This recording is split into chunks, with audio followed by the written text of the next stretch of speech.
scary stories. Please don't kill me. I have a lot to live for.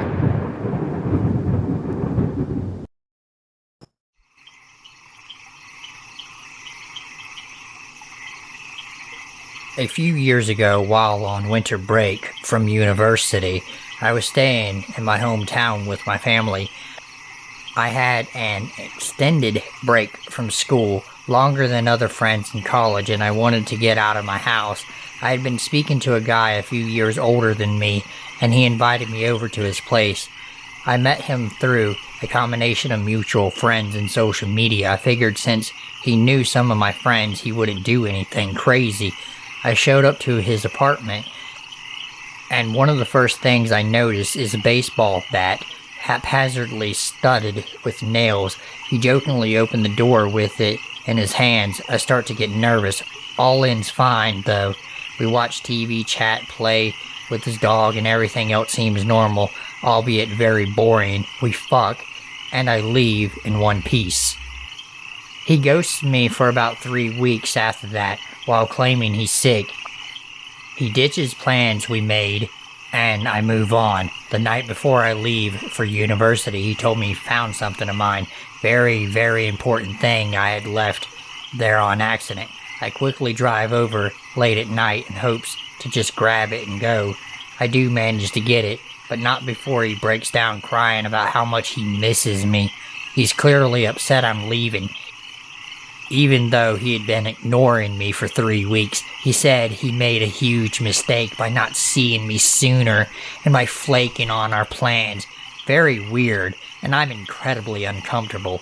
He goes on to speak about his ex-girlfriend and how terrible she was, how I'm nothing like her, and he needs me in his life. I do my best to politely shut him up before skirting my ass out of there. I remember laughing so hard the entire drive home, because if I didn't, I would have panicked out of fear. The next day I flew back to college, many states away. A few weeks later, he starts messaging me again. Normal things at first. Hey, how are you? How's the semester? I answer maybe 2 out of 20 texts. 2 p.m. messages turn into 3 a.m. messages. Those messages then turn into frequent phone calls. Now, at this point, I hadn't even been answering for months. Every time I think he's done, and he hasn't contacted me in a while, it happens again. I block him over and over and over. Each time he found a new way to call or text me or DM or what the fuck ever. He said things like, he loves me and he misses me and he's going to come and visit me. He's depressed and really needs someone to talk to. He's crying, or he's drinking, or he's somewhere in between. He's sober, and he's calling me a fucking cunt, or worse. It was all over the place. I felt safe enough since I was far away, 1,500 miles. I didn't think anything would come of it. It was always just a funny story to tell to my friends. One day I was on the bus, browsing Tinder, and guess who popped up? Super liked me, 1 mile away from my campus. Holy fuck! I started panicking. There's no way he's here. Mind you, this person knew no one in the entire fucking state except me. He worked in a restaurant and would not have traveled there for work. There's no reason for him to be within 600 miles of me. Absolutely none. Yet, there he is! I frantically check all of my social media DMs and see a message from him on Twitter. Even though he's blocked, he must have been saving this account to contact me on a rainy day, and it really got to me. The DM read, "Hey, why do you hate me? For some reason I get the feeling that you hate me. I'm in your city right now. I was hoping you can show me around. I miss you. Please unblock me." I text my close friends to add him on Snapchat in hopes they can monitor his location. He ends up passing my residence building, but thankfully not finding me. He's by himself the entire time. He went to some popular spots in the city, but didn't post much at all. For a week, I stayed locked in my room, absolutely terrified. He tried to bypass the dorm security and knock on my door. He didn't find me, but I bet he did try. I still wonder why he was in my city that week. Was he trying to hunt me down? Was he trying to vacation? Mind you, the city is not a place for tourists. And it's definitely not like Los Angeles or New York where people are coming and going all the time. People have work, school, or family reasons when coming to the city. So to the guy who barely knew me for 3 weeks but still thinks he loves me to this day, nearly 4 years later,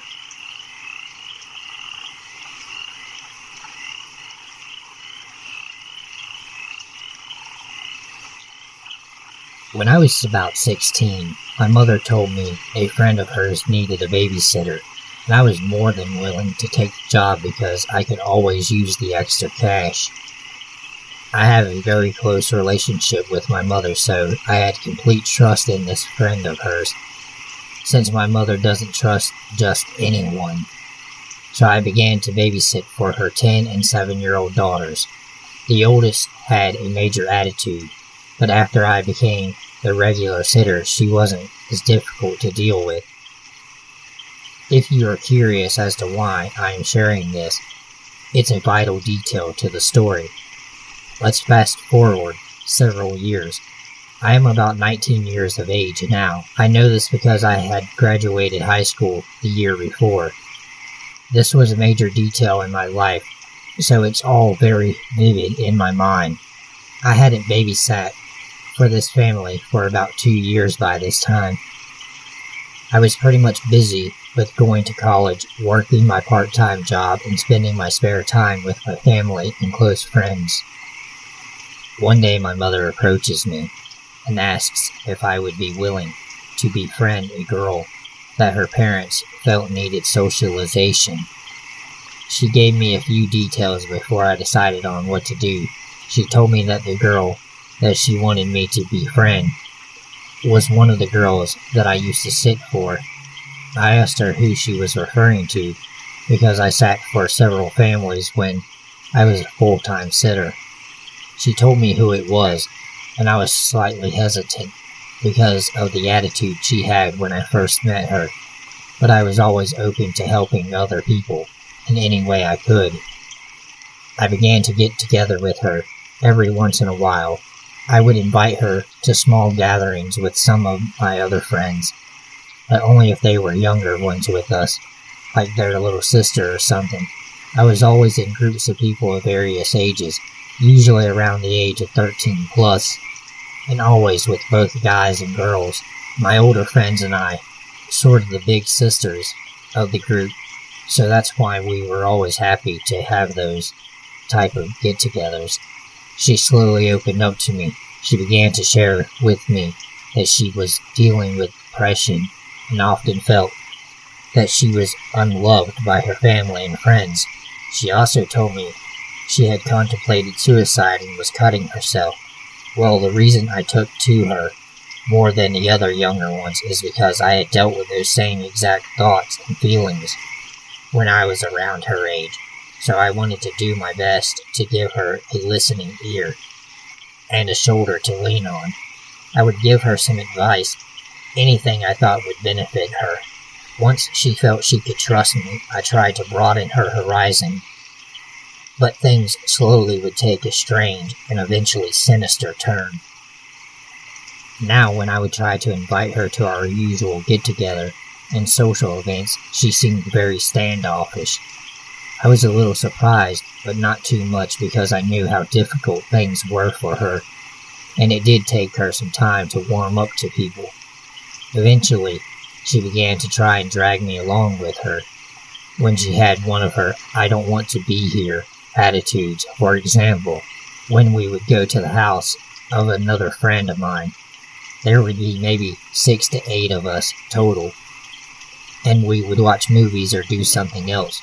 This was before the days of social media and the everyone has a cell phone era.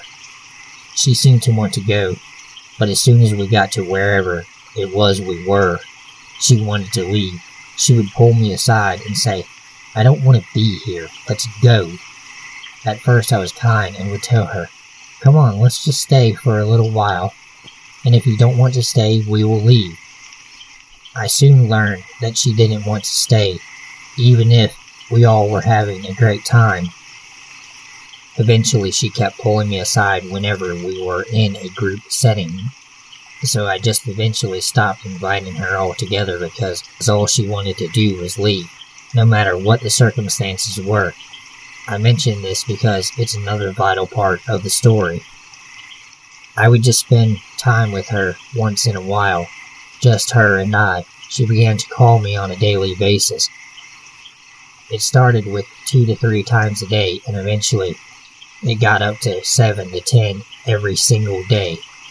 As I said before, this time in my life, I was extremely busy, so I wasn't always home. I had my own telephone landline because I was able to pay for it myself. I had an answering machine, not the voicemail because I was too cheap to pay for a feature I didn't need. I would have to change the tapes way too often because of how much she would call me and leave message after message. She would leave messages like, "Where are you? Why aren't you answering my phone calls? Who are you with?" That was just too weird for me, even when I told her that I wasn't always home until late in the evening, and all she had to do was leave one message. As soon as I was home, I'd return all the messages I had for the day. I didn't deter her from continuing to do this day after day. I began to get really annoyed, but stupid me didn't listen to my gut instincts. I kept telling myself, she just needs a friend, it's not her fault. Boy, I would soon learn that was just not the case. Eventually, I kind of drifted away from her a bit. Not intentionally, just because things in life seemed to speed up, and I was even busier than before.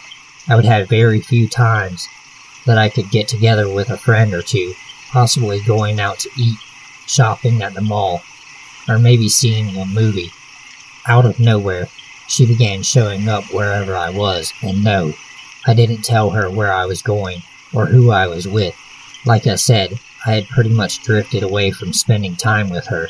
We lived in a pretty big suburb, so it's not like it would have been easy for her to know where to find me. I began to get really creeped out because I thought it was way too coincidental that she was everywhere I was when I would be doing anything recreational. She even found out where I worked and what college I was going to, something that I never told her. She was obviously not college age, so why was she at my college campus with her mother? She wasn't even in high school yet. This is not even the creepiest part. Yes, there's more to this story. When I was on break from college, I had the time to spend with family and close friends. I did get together with her a couple of times, still not listening to the creep meter I had going off. I was so stupid. Well, things took an even more weird and unexplainable turn. She would ask to spend the night, and I did not really do sleepovers anymore since I was of age and pretty much leading my own life. She was still a young one, so I would invite her once in a while to stay over. Somehow, I would have no memory of how this happened, but she wouldn't leave. It's like she slept over one night and then just never left. Trust me, there was definitely not an open invitation for her to stay long term. I had told her that she couldn't stay with me because she had her own life, and so did I.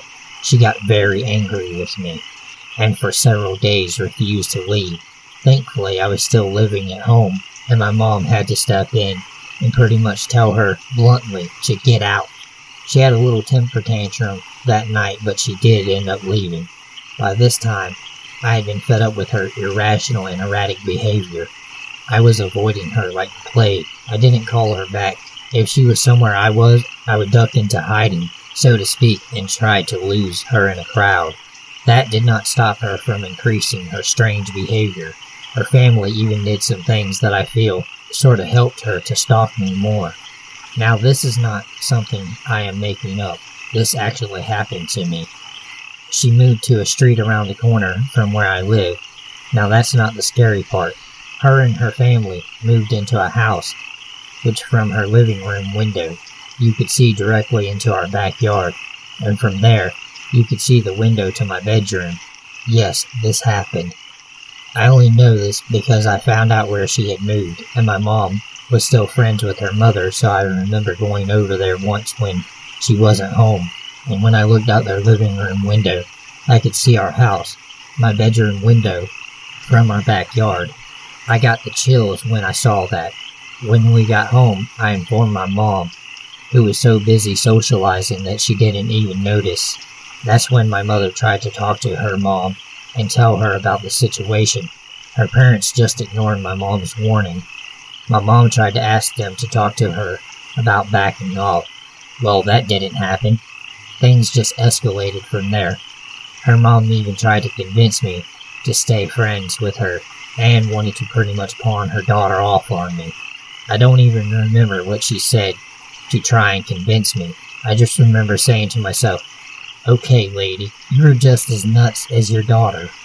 It wasn't long before the most sinister and disturbing part happened. This was the last straw. I was home alone one day. She was still living in the Stalker house, quote unquote. So this had to be how she knew I was the only one home. I wasn't talking to her. I'd even changed my phone number and told my friends to absolutely not give it to her, which they respected and happily obliged. Anyway, as I said, I was home alone. It was maybe about 10 a.m., and I was just getting up to take a shower and get ready to start my day. As soon as I get out of the shower, I hear the doorbell ring. I think nothing of it and go to answer the door. I always look through the peephole before I answered the door, something I still do to this day. I see several police officers standing there. I get a sick feeling in the pit of my stomach, thinking something had happened to one of my family members. I answer the door, and they ask me, "Are you B?" I answered, "No, she doesn't live here." The officer then asked, "Do you have any identification with you?"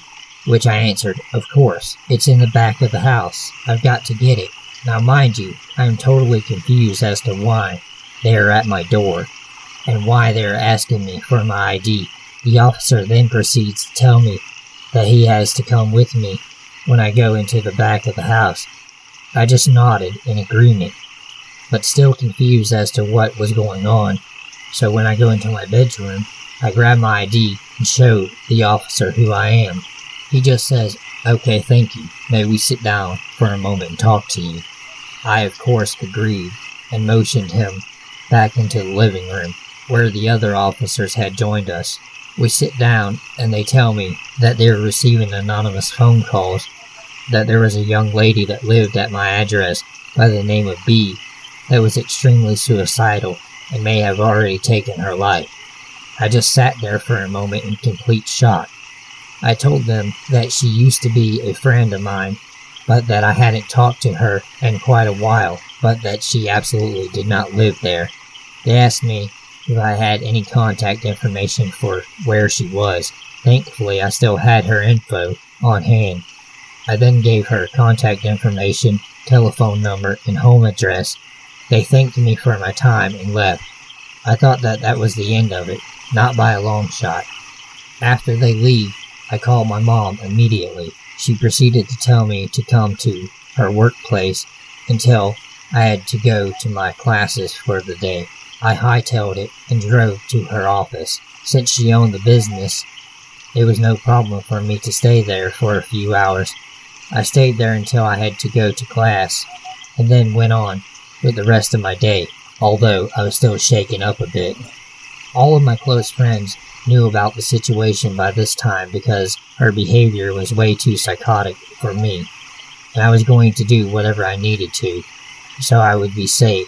I believe a few friends of mine and myself were at a coffee shop, one of the internet cafes from back in the day, and we were talking when another mutual friend walks in and comes right up to us, looks at me, and says, "I have to tell you something." I was like, "Okay, shoot." Apparently a few days before, they had run into B, and they said she looked eerily exactly like me. My jaw dropped, and I asked, "What do you mean?" We in no way looked similar, in no way, shape, or form. I mean, it wasn't like you would confuse one of us for the other. Well, she had apparently began to dress very much like me, dyed and styled her hair like mine, wore the same kind of bracelets I would wear, and just looked exactly like me. I was shocked to my very core. I had been on the phone with a couple of friends of mine. I had the three-way calling feature. One of the friends on the line had informed me what they had heard about why the suicidal report incident occurred. Mind you, this is a few months after the fact. She said she had heard from another reliable and trustworthy friend of ours that the reason there was that call is because B had called anonymously, saying that a young lady by that name lived at my house and was suicidal. That's the craziest part. The reason she did it is because she wanted the police to think I was her, so they would take me away to a psychiatric ward. Therefore, she could take over my life. How super crazy could she be? I don't know how she thought that my family and friends would allow her to do that. This is how mentally unstable she was. Now the timing for me was perfect. I only say that because I was getting ready to move away from the area because I was starting a new job, and life had taken me in that direction. My family was moving away with me for obvious reasons, so we in fact did move away. It was the best thing to ever happen to me because she just got worse and worse over time. She began to harass my close friends, trying to get my whereabouts, like my address, phone number, where I had moved away to. They did not give her my information since they knew how psychotic she was. She even began to stalk the brother of one of my very close guy friends, just so she could try to intimidate him to tell her where I was. He had to have his grandparents step in because he wasn't of age yet. I have no idea what happened to that situation from there since. I had moved away because then the internet wasn't like it is today. Now let's fast forward to 2012. The stalking began around the year 2000. Obviously, since it's 2012, social media is a big thing. And of course, I had a Facebook account.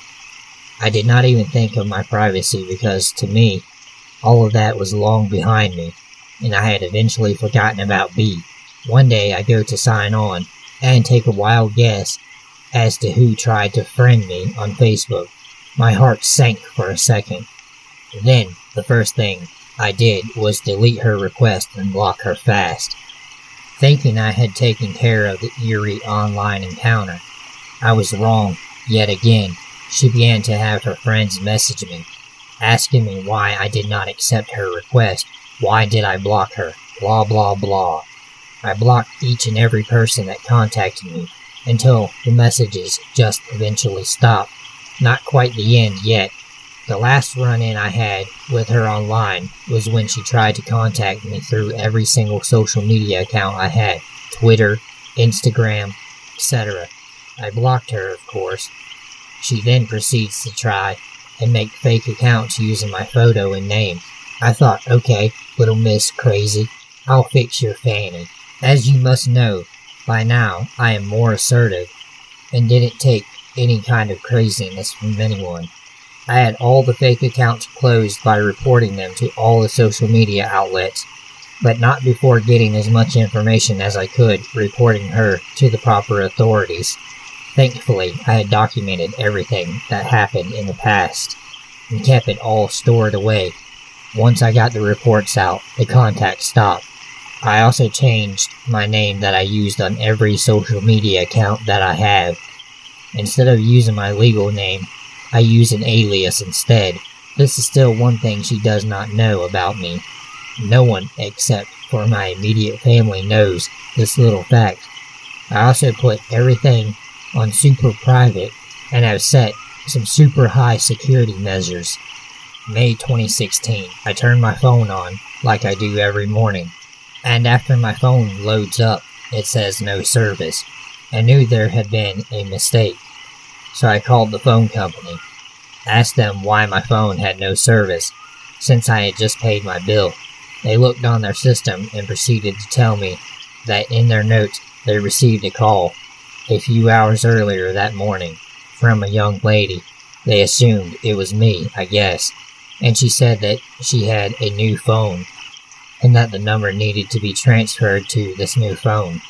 When they told her that the name didn't match on the account somehow, and I have no idea how, she got them to change the name on my account from my name to hers. I have no idea what she wanted to accomplish by doing this, and even worse, how in the hell she got my number. I explained that this person was a longtime stalker, that I had reports to the police, and that I have to be protected against her because she is capable of anything. So they asked me to go into their corporate office so they could change everything back to its original state, as well as putting some security measures on the account so that this wouldn't happen again.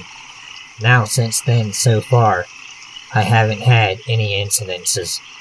I am absolutely on high alert because if she was willing to wait 16 years and still wants to find me for whatever reason, there's no way in hell I am going to let my guard down. The only reason I didn't file a restraining order is because, as far as I know, she does not know where I live, and I want to keep it that way. However, if she thinks that I won't ever file one, if she does find me, she's got another thing coming.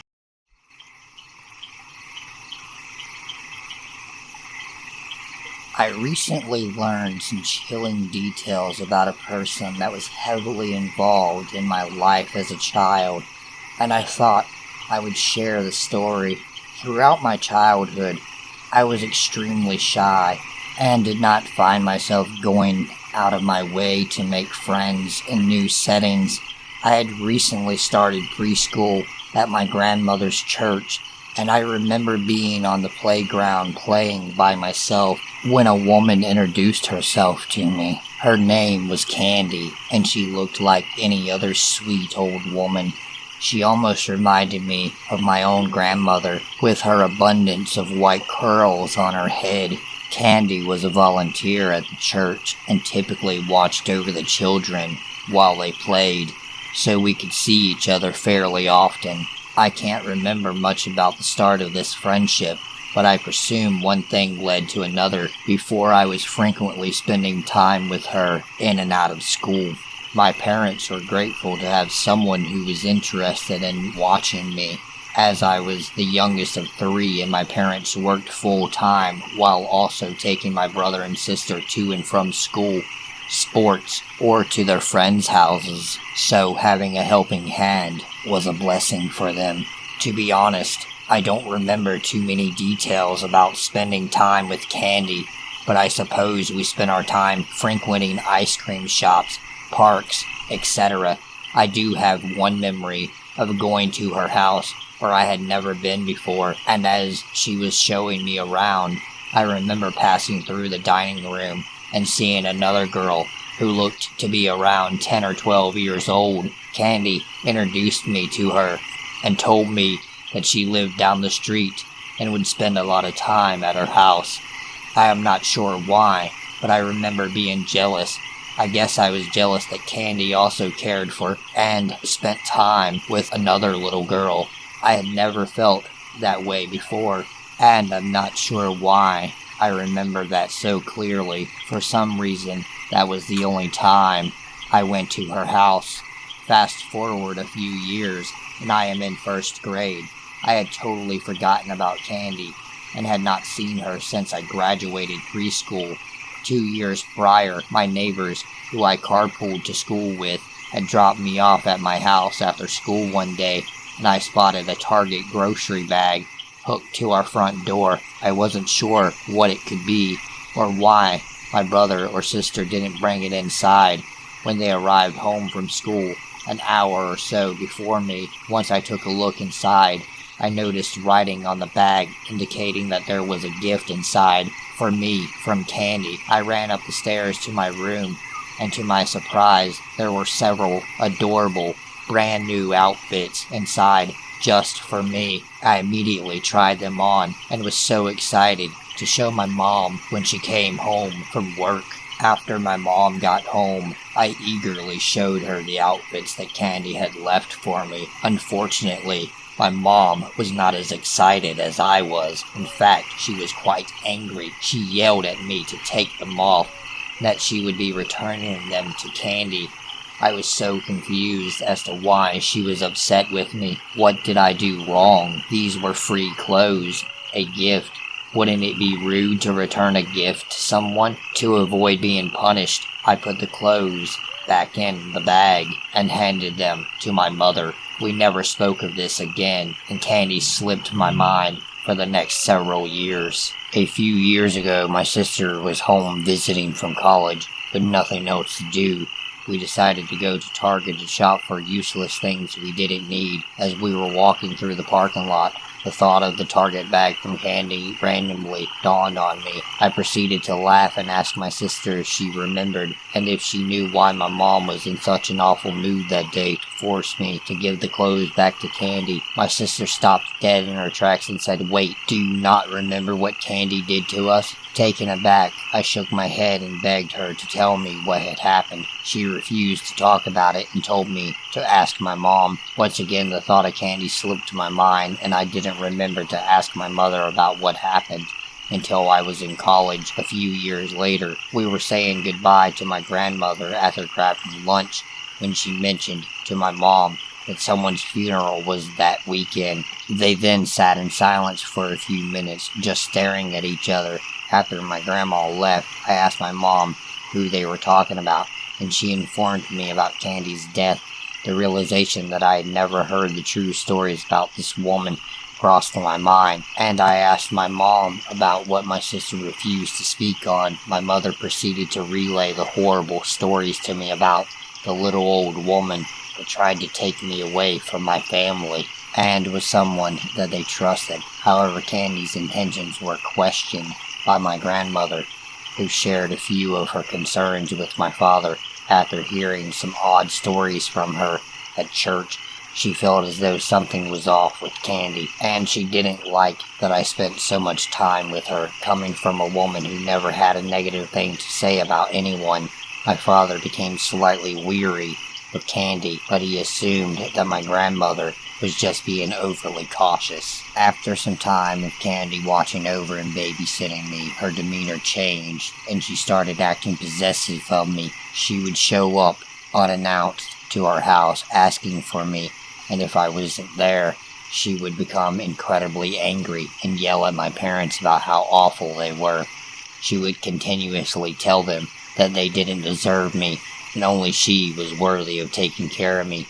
This happened several times before my parents told her to stop coming to the house, or they would call the police. This inclined her to start calling the house and leave messages for me, which my parents obviously would not tell me about. In these voicemails, she would cry to me and try to convince me to leave with her and leave my family. She would talk about how awful my parents were and how she could give me a much better life than they could. The voicemails that were intended for me soon turned to threats for my parents. She threatened to call the police or child services to have me removed from the home and placed into her care. She threatened to tell the police about my parents' violence and abuse towards me and my siblings, none of which was true. Once she realized her phone calls were not working, she began making efforts to show up at the house again. She started by driving up and down our street day after day. She would ask our neighbors and then the neighbors' children if anyone knew if I was home or where I was. She would park her car and watch our house without anyone really noticing or saying anything. Eventually, our neighbors began recognizing her car and what was going on, and they would inform my parents when she came around asking about me. After some time of doing this, she took it upon herself to come to the front door, while my brother, who was likely only 12 years old at the time, and I were home, and she started banging on the door, begging to see me. My brother opened one of the front doors, keeping the storm door between them closed, and told her to leave. She proceeded to plead with him to let her in, and he replied that I was not home despite me napping soundly upstairs. Cheers for smart 12-year-old brothers. Candy partially forced herself through the door when my brother put his hand in her face, pushing her out the door, and told her that the police had been called. She left after that and distanced herself for a while before she encountered in the final straw with my brother. One day, my mother and I were backing out of the driveway to attend a birthday party. When Candy pulled in behind our car, blocking us from leaving, she came up to the window and my mother rolled it down, ready to tell her off for good. Candy ignored her and looked right past my mother into the back seat where I was sitting. She said, "Would you rather come with me and never see your mom again? I love you so much more than I ever did, and can give you everything you want if you come with me." That was the final straw. For my mother, she never thought that she would be upset or fight with an old woman, but the day had come when it was absolutely necessary. She screamed and yelled at her, making sure to include that Candy would regret the day that she never came into contact with me or my family again. Something she said must have actually scared Candy, because she drove off and didn't appear in our lives again until the Target bag incident. I'm not sure how I never knew that any of this happened and never thought anything was weird about her when I was a child, but I guess my parents did a good job of shielding me from the horrors of that situation. After hearing about everything that took place, I assumed that there must have been a reason she became so obsessed with me. Did she not have her own family? Did she lose children or grandchildren and wanted to find someone to fill the void? According to my mother, she had several children that were much older than me, as well as young grandchildren. Thus, I'm not sure what would have sparked her interest in me, but thankfully, we no longer have to worry about her. Part of me still wonders if I repressed any memories or conversations with her that were upsetting. Did she ever privately talk to me about how awful my parents were, or how she wanted to take me away from my family? Did I ever agree to leave with her? I also wonder if, as I grew older and joined social media like Facebook, did she ever search my name? Did she ever watch me when I was in middle school, high school, or even when I went away for college? I have so many questions, but I'm glad that we never had to find out.